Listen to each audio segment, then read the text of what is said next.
early years and in subsequent millennia, powerful women in the Christian tradition have included martyrs and mystics, writers, nuns, spiritual teachers, and warriors.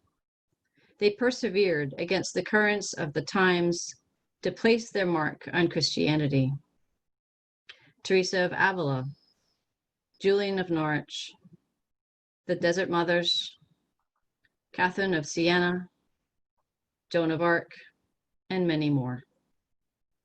During the month of July at Squamish Church, we are exploring more deeply the stories of women not only in the Bible, but in the practice of the Christian faith.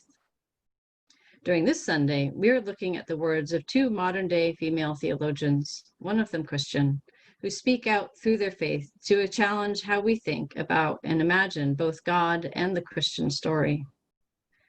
They are the spiritual descendants and present-day colleagues of Dorothy Day, Elizabeth Schussler Fiorenza, Ada Maria Isasi Diaz, Kelly Brown Douglas, Sally McFaig, Elizabeth Johnson, Mary Daly, and many others who are often still entirely overlooked as legitimate, necessary, and countercultural voices of faith. We hope you enjoyed listening to a couple of these voices today spoken through poetry.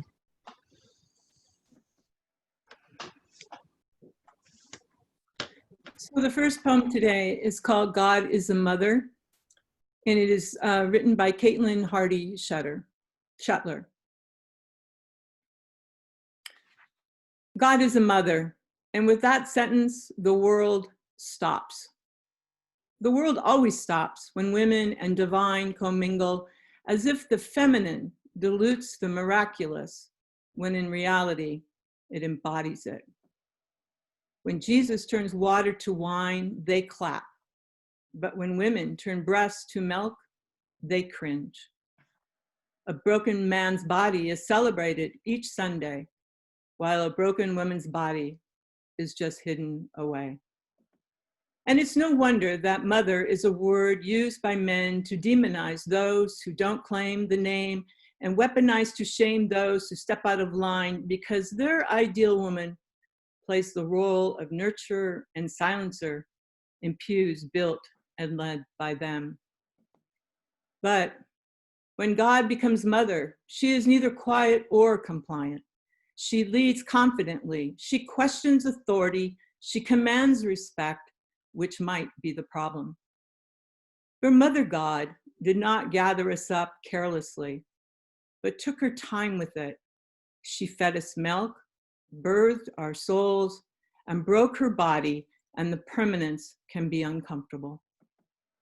And to disentangle God from motherhood is impossible, but to disentangle God from womanhood is sinful.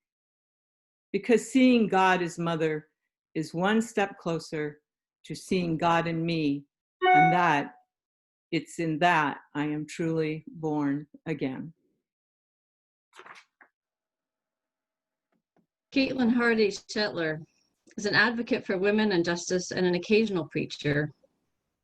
She is known among many in Churches of Christ circles, not to be confused with United Church of Christ, for speaking out in bold theological and moral terms against restrictions on women in the church, spiritual abuse, and violence against women, and for justice and mercy.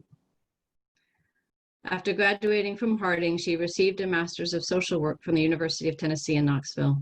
She served as Director of Disability Services at Lipscomb University for 5 years, and as a Title IX investigator working with students experiencing sexual assault, stalking, harassment, and discrimination. She currently works for a large national nonprofit organization that seeks to build and improve justice systems. She says of herself, "I write poems and rant rants. Sometimes they're good, sometimes they're not." The second poem, A Real Scandal of the Birth of God, a Christmas poem. Sometimes I wonder if Mary breastfed Jesus, if she cried out when he bit her, or if she sobbed when he would not latch. And sometimes I wonder if this is all too vulgar to ask in a church full of men, without milk stains on their shirts or coconut oil on their breasts, preaching from pulpits off limits to the Mother of God.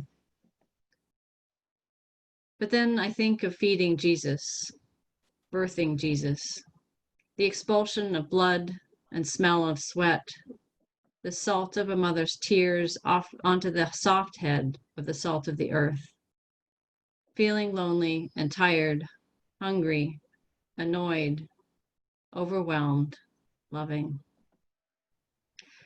And I think if the vulgarity of birth is not honestly preached by men who carry power but not burden, who carry privilege but not labor, who carry authority but not submission, then it should not be preached at all. Because the real scandal of the birth of God lies in the cracked nipples of a 14-year-old, and not in the sermons of ministers who say women are too delicate to lead.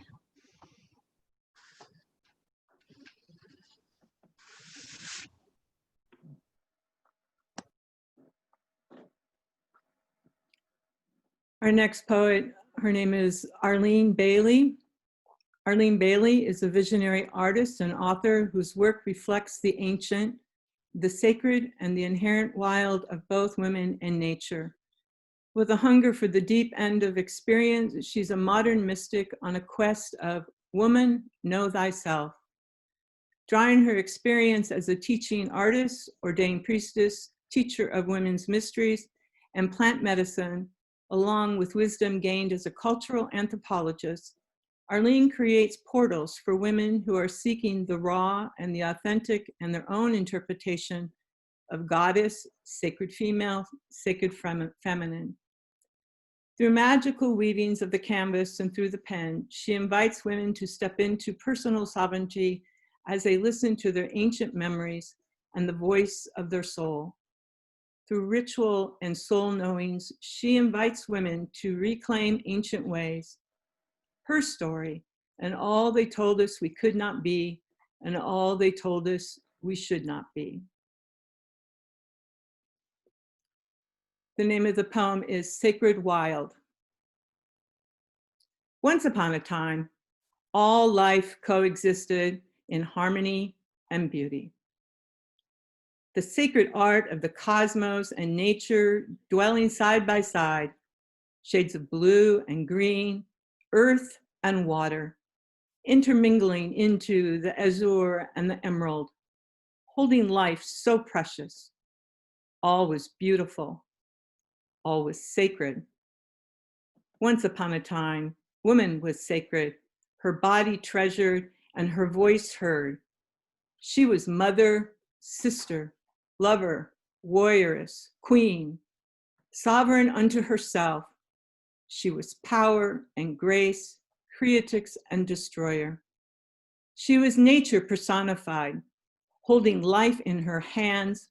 Woman carried the cosmos within her body and stood at the portals of life and death. Protected and inviolate, she was hallowed, she was sacrosanct.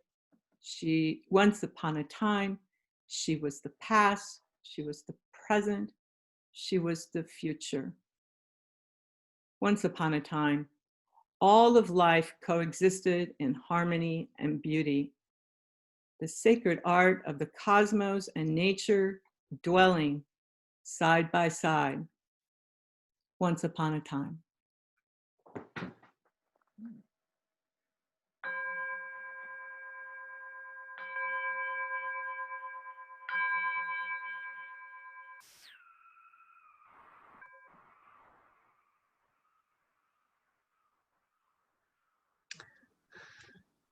Typically, we invite people to share their prayers with one another during this time. Today, we're inviting everyone to speak your prayer silently, and we're going to pause with some silence to allow people to do that, and we'll close with the Mother's Prayer version of the Lord's Prayer.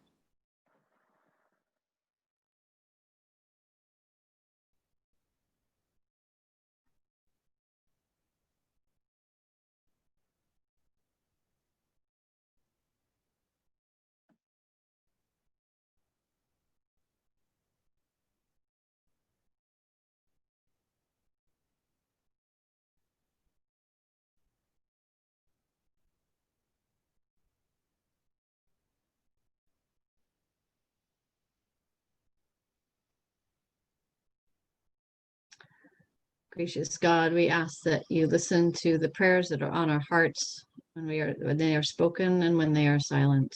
We know that you are with us and that you hold us up.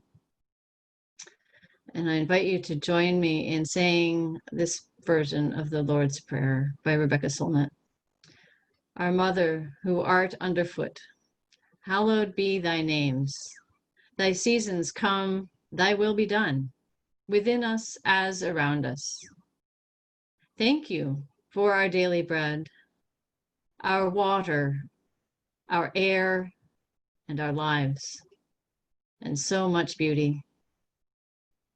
Lead us not into selfish craving and the destructions that are the hungers of the glutted, but deliver us from wanton consumption of thy vast but finite bounty. For thine is the only sphere of life we know, and the power and the glory forever and ever. Amen.